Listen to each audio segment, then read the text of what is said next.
સોલાપુર ખાતે આયોજિત international cricket tournament ITF W35ની ફાઇનલ મેચમાં ભારતીય ટેનિસ સ્ટાર વૈદેહી ચૌધરી જાપાનની ખેલાડીને હરાવી તેઓ ફાઇનલમાં વિજેતા બન્યા હતા. સમગ્ર દેશમાંથી તેમને ખૂબ ખૂબ અભિનંદન મળી રહ્યા છે. તેમના પિતાશ્રી જખૌ ખાતે મરીન કમાન્ડોમાં ડીવાયએસપી તરીકે ફરજ બજાવે છે. વૈદેહીને ખૂબ ખૂબ અભિનંદન મળ્યા.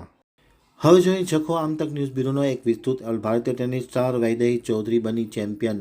સોલાપુર ખાતે આયોજિત ઇન્ટરનેશનલ ટેનિસ ટુર્નામેન્ટ ITF W35ની ફાઇનલ મેચમાં ભારતીય ટેનિસ સ્ટાર વૈદેહી ચૌધરીનો સીધો મુકાબલો જાપાનની નામાંકિત ખેલાડી મિચિકા ઓઝેકી સાથે રહ્યો હતો. સંઘર્ષપૂર્ણ મુકાબલાના અંતે વૈદેહી ચૌધરીએ જાપાનની ખેલાડી મિચિકા ઓઝેકીને હરાવી ચેમ્પિયન બની હતી. વૈદેહી ચૌધરીએ અગાઉ ટુર્નામેન્ટના પ્રથમ રાઉન્ડમાં ભારતીય ખેલાડી શોહા સાદિકને પણ હરાવ્યા હતા. બીજા રાઉન્ડમાં રશિયન ખેલાડી મારિયાને પણ હરાવ્યા હતા. ક્વાર્ટર ફાઇનલમાં ફ્રાન્સના ખેલાડીને પણ હરાવ્યા હતા. ત્યારબાદ સેમીફાઇનલમાં ભારતીય ખેલાડીને પણ હરાવ્યા હતા અને સીધા સેટમાં હરાવ્યા હતા. ત્યારબાદ જાપાનની ખેલાડી સાથે ફાઇનલમાં સીધો મુકાબલો હતો. અત્યંત રસપ્રદ અને સંઘર્ષપૂર્ણ મુકાબલામાં જાપાનના ખેલાડીને હરાવી વૈદેહી ચૌધરી ફાઇનલમાં વિજેતા બની હતી.